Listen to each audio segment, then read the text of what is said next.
¿Por qué cada vez trabajamos más pero vivimos peor?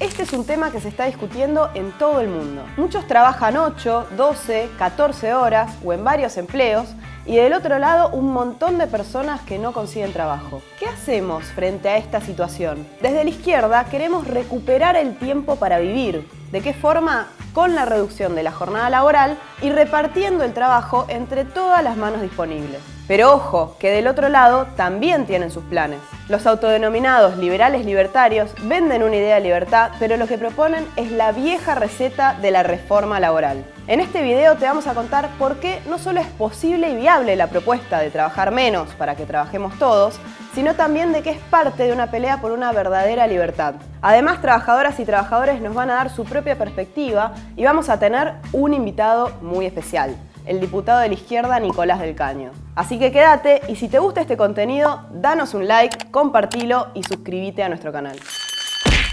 Un desastre el régimen laboral argentino. Por eso hay 8 millones de personas que están en la informalidad en Argentina. Estas políticas antiempresa, lo que estás haciendo es antiinversión. Y si vos no invertís, no acumulás capital, tu productividad no sube, no se generan puestos de trabajo, los salarios son miserables y por eso después te aumentan los pobres y los indigentes.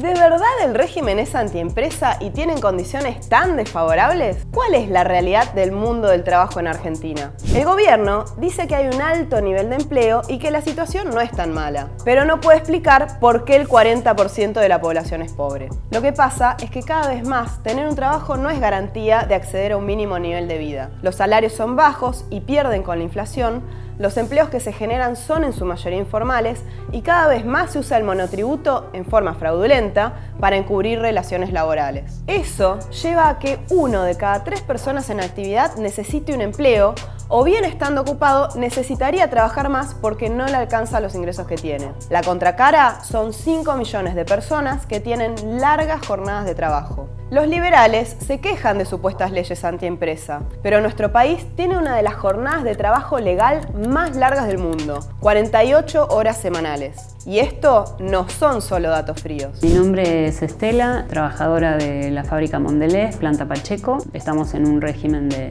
12 horas, trabajamos de lunes a sábados. Soy Sebastián Tesoro, trabajador de FATE Neumáticos, 56 horas semanales. Mi nombre es Agustina Chávez, soy guarda en la línea D del subte. Laburamos 7 días consecutivos. Ya el domingo se nos hace bastante normal porque hacemos horas extras los fines de semana y hay compañeras también que se quedan los días sábados. Cuando descubrimos lo del asbesto, desde el año 2018 hasta ahora, conocemos que hay 3 compañeros muertos por el asbesto, pero antes de eso hay un montón que la verdad que hoy no lo sabemos. No tenemos fines de semana, no tenemos horarios, trabajamos de día, de tarde, de noche, rotamos una vez por semana. Desde el punto de vista social, que es el domingo para descansar, poder organizar, hacer una comida, algo, no, nosotros no lo tenemos. Eso lo organizás en función del franco que te toque, un lunes, un martes, un miércoles. Y el impacto es el cansancio, lo primero. Se nota mucho el cansancio. Vivís atado a la máquina de alguna manera, ¿no? FATE, como decimos nosotros, es una fábrica de sueños postergados, donde no podés desarrollar a partir de tu sueño, de lo que te gustaría hacer, ¿no? Mira, con la flexibilización laboral de Menem y Cavallo en los 90, se incluyeron, por ejemplo, el contrato a prueba por 3 meses, el trabajo polivalente, también los turnos rotativos. Se generalizó lo que es la tercerización laboral, ¿no? Los liberales proponen una reforma laboral que empeore aún más estas condiciones. Mucho de eso queda claro en la plataforma electoral de Javier Milei. El eje de la reforma laboral de Milei consiste en bajar los costos laborales para las empresas. ¿A qué se refieren? A medidas como quitar la indemnización, privatizar las jubilaciones, reducir cargas patronales o eliminar el salario mínimo. Pero a vos eso no te lo dicen. Te venden que serías tu propio jefe. Ellos afirman que bajando los costos laborales se va a generar más empleo y aumentaría la productividad. Incluso dicen que mejorarían los salarios. Todo esto es un verdadero chamullo que no se comprueba ni en la teoría ni en la práctica y te contamos por qué. En primer lugar, el efecto inmediato de bajar los costos laborales es que aumenta la ganancia de las empresas. El engaño es que esto no necesariamente implica más empleos. Ya lo vimos en los años 90. Se tomaron medidas de este tipo y lo que hubo fueron despidos masivos, aumentó el desempleo, la subocupación y la informalidad laboral. En segundo lugar, decir que una baja en las cargas patronales aumenta los salarios es una contradicción, porque el aporte jubilatorio, la cobertura por riesgos del trabajo o la indemnización que ellos proponen quitar ya forman parte del salario. Si eso no está cubierto, ante cualquier enfermedad laboral, accidente o despido, es el propio trabajador el que se tendría que hacer cargo de esos costos. En tercer lugar, las patronales podrían imponer aún más los ritmos y condiciones de trabajo, como cuáles, cambiarte cuando quieran de tarea, de sector o de turno, según les convenga. En definitiva, el que la paga es el cuerpo del trabajador. Entonces, la única libertad que garantiza esta reforma laboral no es para los trabajadores, es para las empresas. Son condiciones terribles, lo cual generan inclusive una cantidad enorme de accidentes de trabajo, de enfermedades laborales, porque no solo son accidentes de trabajo, sino enfermedades laborales que producen incluso muerte obrera. Ahora hay una tanda de chicos en la fábrica que son, chicas que están envasando y vienen y te dicen, tengo un huevo en la mano y no saben por qué. Nosotros les explicamos. Eso es por el movimiento repetitivo que estás haciendo, pero yo antes no tenía esto, me habré golpeado, no, eso es tendinitis. La sobrevida luego de jubilarte en la industria del neumático es no mayor a 5 años. Compañeros que se han jubilado, que han dejado prácticamente toda su vida en la fábrica con 30, 40 años de fábrica, luego a los pocos años de jubilarse han muerto. Que había gran cantidad de compañeros que no llegaban a jubilarse y otros que cuando se jubilaban fallecían sobre todo de cáncer. Eso era algo que nos llamaba mucho la atención, que había muchos casos de cáncer. Son lesiones que si continúan con el mismo ritmo de producción, terminas lesionada de por vida, o sea, eso no se vuelve. Túnel carpiano, codo de tenista, como le dicen, el manguito rotador, la espalda, lumbalgia, y muchas terminan operadas. Bueno, eso nosotros, las que tenemos más años de fábrica, ya las tenemos. No solo porque está expuesto a materiales cancerígenos en todo el marco de la producción, sino también es una industria pesada porque se trabaja con fierros, donde no hay incluso inversiones, donde se trabaja en el caso de FATE con máquinas que tienen 60, 70 años. No solamente de cáncer de pulmón, cáncer de ovarios, cáncer de mamas, un montón de tipos de cáncer y que nuestros compañeros fallecían. ¿Y cuándo lo sentís? Cuando tenés que levantar al pibe, cuando ves... Lo tenés que cambiar de brazo porque se te duermen los brazos, no puedes colgar la ropa, no puedes jugar, por ejemplo. Yo tengo mi nene que tiene 9 años y jugar a la pelota, me dice, mamá ataja, no, mamá no puede atajar. Bueno, son enfermedades que no las dejás en la fábrica, te las llevas a tu casa. Veamos un ejemplo típico de lo que proponen. Quitar la indemnización por despido. Bueno, una de las principales medidas que plantean los que abogan por una flexibilización laboral es quitar directamente la indemnización por despido, ¿no? Esto significaría directamente que los empresarios hagan lo que quieran, ¿no? Si vos quitás la indemnización por despido, dicen, bueno, esto va a redundar en una formalización del trabajo porque los empresarios hoy no contratan gente de manera formal por los altos costos laborales. Miremos, por ejemplo, el sector de la construcción, ¿no? Que tiene un llamado fondo de cese laboral y se aplica a lo que muchos dicen, en cierta manera. Bueno, ahí tenés una informalidad laboral de las más altas, es uno de los sectores de mayor informalidad laboral. Entonces es totalmente falso, ¿no? Que vos vas a tener la libertad de elegir el trabajo que quieras, ¿no? En realidad los empresarios van a tener la libertad para despedir al trabajador, a la trabajadora cuando quieran. Como te decía, es falso esto de, los empresarios, si se quita la indemnización por despido, van a contratar más gente. En realidad lo que va a suceder es que para los trabajadores va a significar una enorme rotación, un nivel de inestabilidad laboral tremenda, y de esa manera además te van a imponer peores condiciones de trabajo, ¿no? Porque si te pueden despedir cuando quieren y vos no aceptás las condiciones que las patronales te imponen, bueno, vas a ser despedido sin siquiera la indemnización, ¿no? La teoría de los liberales dice que si falta empleo es porque los salarios son altos. Pero un salario mínimo equivale apenas a $170 y una jubilación mínima a 144. En este contexto los pretenden bajar aún más. La realidad es que los empresarios lloran sobre los altos costos laborales, pero ellos no pagan nada. Todo el esfuerzo lo hacen los trabajadores. La fuente de todo el valor que se produce viene del trabajo, y ahí está el punto central. Fue Karl Marx quien demostró que en el capitalismo el valor excedente generado por el trabajo, al que denominó plusvalor o plusvalía, es robado silenciosamente a los laburantes y apropiado por los empresarios como ganancia. La jugada maestra de la economía capitalista y de los liberales para ocultar este robo es borrar las clases sociales y solo hablar de agentes económicos, de individuos aislados. No quieren que se descubra su secreto, que los empresarios se enriquecen a costa de los trabajadores.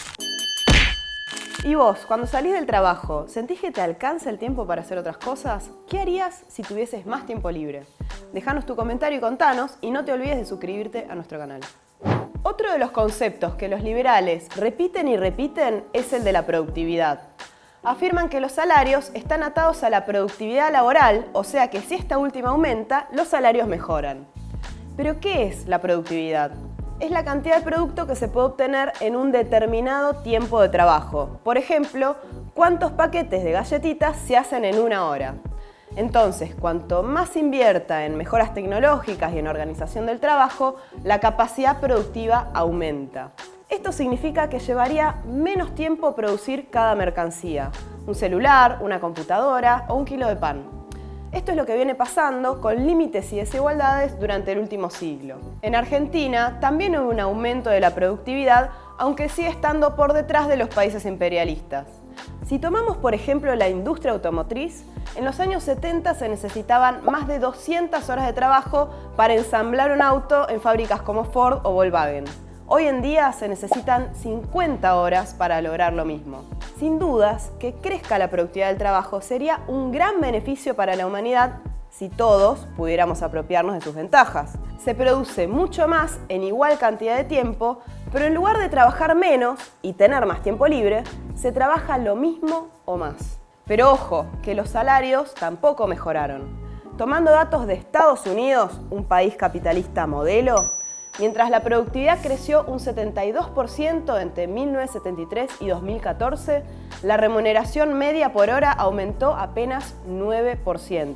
¿Y esto por qué?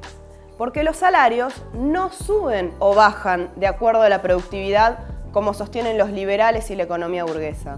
El valor de la fuerza de trabajo lo determina la cantidad de trabajo socialmente necesario que hace falta para su reproducción.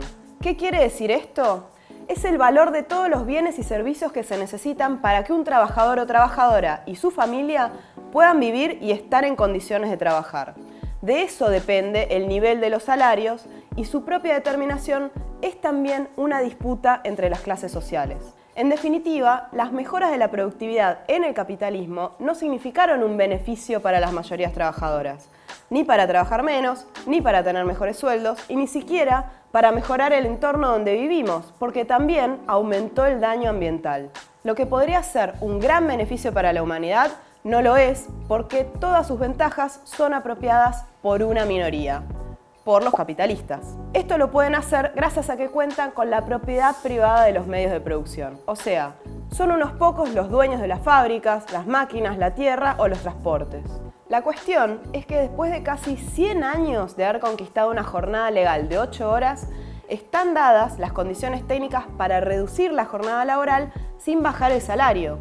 Pero lograrlo implica afectar la ganancia de los capitalistas. ¿Vos pensás que los empresarios la van a dejar fácil? Como decía Karl Marx, la fijación de la jornada laboral normal es el producto de una guerra civil prolongada y más o menos encubierta entre la clase capitalista y la clase obrera.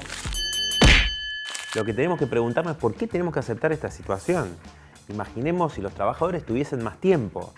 Nosotros luchamos por eso, para recuperar el tiempo de vida de los trabajadores, para vivir, ¿no? Vivir para trabajar. La reducción de la jornada laboral sin reducción del salario sería categórico porque, por lo que te decía anteriormente, ¿no? La pelea por trabajar menos y vivir más, ¿no? Y no que sea al revés, ¿no? Pero además se generarían nuevos puestos de trabajo. De hecho, cuando fue la pelea en el 2003 por la reducción de la jornada a 6 horas, ahí fue que ingresamos, ahí entré yo a trabajar acá, 200 personas. Nosotros creemos que incluso en este contexto de crisis sería muy bueno para generar puestos de trabajo genuinos. Porque digo, el cansancio primero, ¿no? Para mí eso bajaría un montón a la vez el nivel de estrés que uno tiene y después poder planificar tu vida, cosas que uno quiere hacer como estudiar, por ejemplo, o dedicar tiempo, no sé, a ir al cine. Tener tiempo para estar con la familia, con los amigos, para involucrarse políticamente, o sea, para descansar, que los trabajadores tengan ese tiempo libre y, por supuesto, esto te permitiría además proyectar un futuro sobre la base de condiciones mucho mejores, no solamente por el tiempo libre, sino el conjunto de las necesidades sociales deberían estar cubiertas. No puede ser, hoy no podés proyectar ni siquiera poder pagar un alquiler. Pero reduciendo la jornada de trabajo nos daría mucho más impulso a lo que te decía también anteriormente, poder que cada trabajador con toda su familia pueda liberar todas las fuerzas creativas que tiene, poder llevar adelante sueños que viene postergando, etcétera, ¿no? Nosotros presentamos un proyecto de ley con esta propuesta en el Congreso, con Miriam Bregman, con Alejandro Vilca, que a diferencia de otros proyectos presentados, en el mismo sentido, plantea la reducción de la jornada laboral con el reparto de las horas de trabajo, ¿no? Esto no está planteado, por ejemplo, por el Frente de Todos o la CTA en sus proyectos, pero a nosotros nos parece fundamental el reparto de las horas de trabajo porque es la manera en la cual se puede generar empleo genuino en esas horas disponibles que dejan a aquellos trabajadores que se les reduciría de la jornada de 10, 12 horas por día a 6 horas. Bueno, muchos compañeros, compañeras que hacen changas o que tienen empleos informales o directamente están desocupados podrían tener puestos de trabajo con derechos, con un salario igual a la canasta familiar si aplicamos esta medida. Y otro de los puntos principales también es el control con comisiones de trabajadores y trabajadoras en cada lugar de trabajo de la aplicación de esta medida de la reducción de la jornada y el reparto de las horas de trabajo, porque sabemos obviamente que los empresarios van a buscar todo tipo de maniobras y de trampas, ¿no? Creo que quedó demostrado en el año 2003, cuando ganamos la jornada de 6 horas, que esto se puede lograr. No va a ser sin pelear contra los grandes empresarios y tocar sus ganancias. Vamos a tener que hacerlo, pero está demostrado que con la lucha y la organización desde abajo lo podemos conseguir y además sería una solución al trabajo precario y al desempleo que existe hoy en día. Esta propuesta tiene una potencia enorme, porque si vos la aplicás ya mismo a las grandes empresas de la Argentina, a las 12.000 más grandes, podés generar más de 1 millón de puestos de trabajo. 1 millón de puestos de trabajo con derechos, ¿no? Y de esta manera, si la extendemos luego al conjunto del aparato productivo, podemos ponerle un fin a la desocupación, al trabajo informal, al conjunto de la precariedad del empleo y obviamente a los bajos salarios, porque el planteo es con un salario igual a la canasta familiar. El reparto de las horas de trabajo es un golpe certero a uno de los pilares del capitalismo, la desocupación. El ejército industrial de reserva, como le decía Marx, les permite a los capitalistas ejercer su dominación dividiendo a los trabajadores entre ocupados, desocupados, subocupados, precarios. Así imponen su disciplina para tirar a la baja los salarios y empeorar condiciones de trabajo. Sabemos que nuestro planteo implica afectar la ganancia de los grandes empresarios y te van a decir que esto no se puede.